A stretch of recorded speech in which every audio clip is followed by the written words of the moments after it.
嚟到咧加拿大已經有大概5個月嘅時間啦，咁有樣嘢係每個月都會有幾日好想食嘅，就係米線。咁附近咧就好難揾到有米線鋪啦，最可行嘅方法咧就係自己整啦。咁所以今日就會同大家分享一下我平時點樣煮呢個酸辣米線嘅方法啦。咁就唔係一個正宗嘅方法嚟嘅，但係我覺得係簡單得嚟又好味嘅方法。咁所以今日就同大家分享下。係啦，咁呢個酸辣米線咧唔使1個鐘就可以完成㗎啦。同埋我哋就會自己整一個麻辣花椒油啦。咁其實做法好簡單嘅啫。咁加咗呢個麻辣油咧，就可以令到成個米線香好多啦。咁我哋即刻開始啦！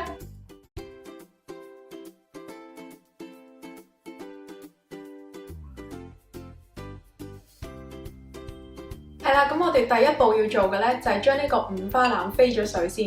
咁等個豬肉可以乾淨啲啦。咁飛水咧，大家就可以喺水入邊加少少薑啦，又或者係葱落去嘅。咁大家如果有薑片就可以落薑片啦。但因為我冇薑片咧，咁我就直接加啲薑蓉落去。咁等個水滾咗之後咧，我哋就可以將個五花腩放落去噶啦。咁就唔使滾好耐嘅，等到佢兩邊變咗白色表面啦，個水再一次煮滾咗咧，咁就可以拎起佢噶啦。咁個水就已經開始再滾翻啦。同埋五花腩咧，兩邊都已經變咗白色，個皮都已經收縮咗噶啦。咁我哋就可以夾起佢，然後咧我哋就可以醃呢個五花腩噶啦。咁就可以加少少姜蓉落去啦，然後仲有少少呢個料理酒，咁就可以等個豬肉咧香啲，有少少酒味，而且可以辟腥嘅。咁我哋就可以撈一撈勻佢先，等佢可以鋪平晒成嚿五花腩啦。然後下一步咧，我哋就可以將鹽同埋胡椒粉都加落去。咁鹽咧可以加多少少嘅，仲有胡椒粉，咁就平均灑上去啦。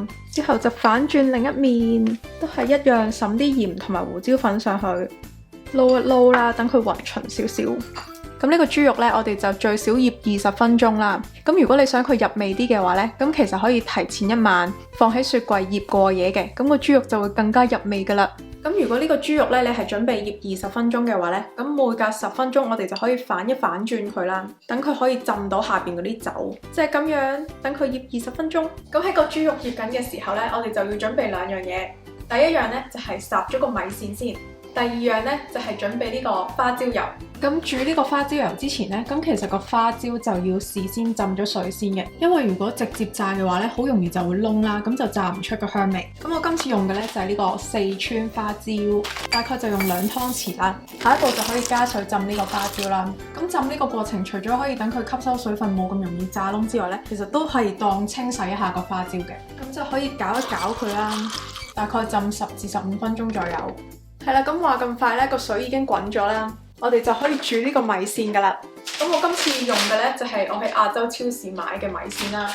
咁佢上面就寫住江西米粉嘅，但係煮出嚟係米線嚟嘅。我剩翻唔係好多，所以一次過放晒落去啦，撳落少少，等佢可以浸到啲水。咁大家就可以因應翻個包裝上面寫嘅建議時間去煮。咁我呢一個呢，就係煮4至6分鐘嘅，咁我就會揀煮4分鐘先。另外嗰2分鐘呢，我就留翻加落去個湯底嗰度呢，再煮多一陣，咁就等佢吸收咗個湯底嘅味道。係啦，咁個米線呢已經煮咗4分鐘，我哋就可以將佢撈起佢啦，放落去凍水嗰度，等佢降一降溫。咁個米線呢就可以保持彈牙啦。咁佢而家仲係半熟嘅狀態嘅。但係唔緊要，因為我哋一陣會再煮。咁你可以見到煮完米線嗰啲水呢，佢已經變咗白色噶啦。咁我哋就倒咗佢啦。咁呢個花椒呢已經浸咗10分鐘噶啦，我哋就可以倒咗啲水佢啦，擎乾佢。咁盡量倒乾少少啲水啦。咁一陣炸嘅時候呢就會安全啲。然後呢就可以準備一個小鍋啦。咁就將啱啱嘅花椒呢放落去。咁我哋就可以直接將啲油加落去啦。咁用油咧完全覆蓋晒啲花椒，咁就可以噶啦。我哋就可以鋪平佢少少啦，等佢盡量散開。然後咧我哋就可以開細火慢慢煮佢噶啦。記得就用細火慢慢煮，咁就最安全。喺慢慢加熱嘅時候，你就會見到佢因為有水分啦，所以就有啲啵啵聲嘅。但係佢就唔會一次過爆得好勁。咁我哋就要攪一攪佢，等佢嗰個油溫可以平均啲啦。咁煮呢個花椒呢，成個過程其實我都係炸咗大概3至4分鐘嘅啫。記得就要開最細嘅火啦。咁當你見到個油呢已經完全煮滾咗之後呢，我哋就可以熄火。嗱，你已經聞到花椒嘅香味㗎啦。咁嗰個油嘅餘溫呢，就會繼續炸呢個花椒嘅。咁就由得佢浸住佢。咁咁我呢度大概就有60克嘅酸菜啦。咁大家如果中意食多啲嘅話，就可以落多啲。咁喺用之前呢，我就會用清水洗一洗佢先嘅。咁個酸菜咧，基本上其實佢就係得酸味嘅。咁所以咧，我就會加少少糖落去調一調味啦，大概1茶匙左右，咁就可以撈一撈佢。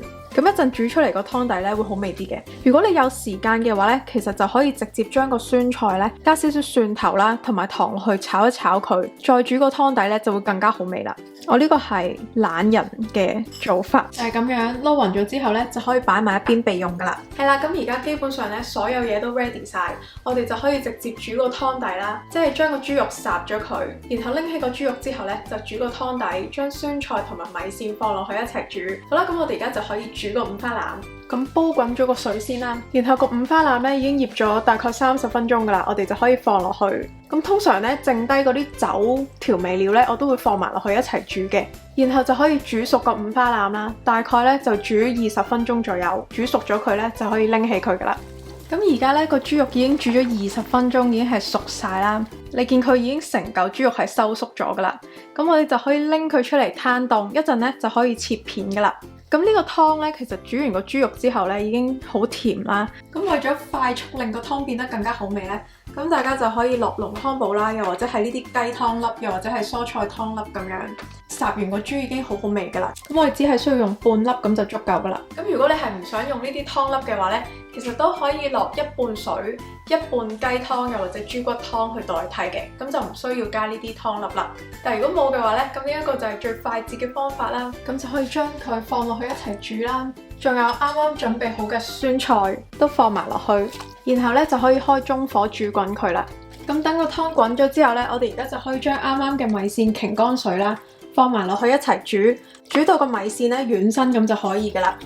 千祈唔好唔記得，我哋仲有啱啱煮好咗嘅五花腩。咁而家咧攤凍咗一陣咧，咁佢已經冇咁辣手噶啦，咁就可以將佢切片，切好晒咧，一陣就可以放上米線上邊噶啦。煮好咗嘅花椒油咧，我哋就可以隔走啲花椒啦。咁因為今次煮多咗嘅，咁所以大家咧就可以 keep 起啲花椒油，咁可以用嚟炒菜啊，又或者煮其他麵嘅時候咧加落去食都係一樣好味噶。咁就可以放喺陰涼嘅地方啦，又或者如果你想安全啲嘅話咧，就可以雪住佢，咁就可以大概 keep 到1個月嘅。建議大家咧個花椒油就可以提前1晚整定啦，因為浸泡1晚之後先至隔走啲花椒咧，個油會更加麻辣嘅。咁話咁快咧，個米線已經煮滾咗啦，咁令到個湯變白嘅武器咧就係呢一個花奶辣，咁我哋就加埋落去。加咗落去之後咧，個湯真係會濃郁好多㗎，飲落去。勁逼真，然後我哋就可以裝起佢啦，因為咧唔好俾佢浸太耐，如果唔係個米線就會太腍噶啦。搞掂之後咧，就可以將個湯都淋埋落去啦，再將個五花腩擺上去，擺得幾快。最後咧就可以將啱啱煮好嘅花椒油咧都加埋落去，加多羹啦，如果中意嘅話。另外大家都可以加一啲自己中意嘅辣椒油嘅，再灑少少蔥花。係啦，咁話咁快咧，我哋今次呢個酸菜豬腩肉米線就完成啦。呢一個咧就真係我嘅午餐嚟嘅，咁我就唔客氣啦。我要試一羹呢個湯底先，係滿滿嘅辣油淋去五花腩上邊，哇，好夠味亦都好夠酸。如果覺得唔夠酸嘅朋友咧，就可以自己加少少醋落去啦。但我覺得已經夠酸噶，對我嚟講。再食一啖米線，加埋啲湯一齊食，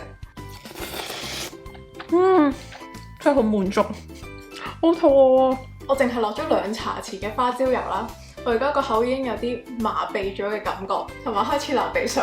係啦，咁今次呢條片咧就嚟到呢度啦，希望大家會中意今次嘅分享。如果中意嘅話咧，記得俾條片一個 like， 同埋撳埋訂閱個掣之餘，再撳埋隔離個啷啷，咁你先會收到出片嘅通知嘅。歡迎大家，如果你都整咗呢個酸菜腩肉米線嘅話咧，可以 send 相俾我貼堂，又或者 tap 下我，大家可以睇到你嘅完成乜圖。咁有咩片想我拍嘅話咧，都可以留言同我講。好啦，期待大家嘅完成圖。下條片見，拜！我真係好中意食肥豬肉，一啖食晒所有嘢。